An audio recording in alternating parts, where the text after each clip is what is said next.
Har du haft andre symptomer?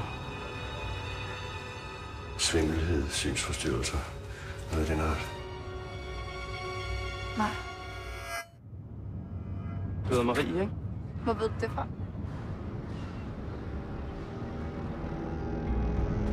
Nej, skat. Du er tidlig hjemme.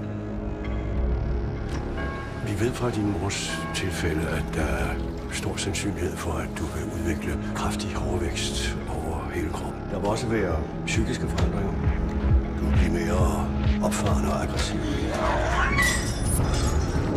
Så jeg vil på det allerkraftigste råde dig til at tage den medicin. Kom. Rolig, skat. Rolig. Du skal holde den stille. Ja, sådan der.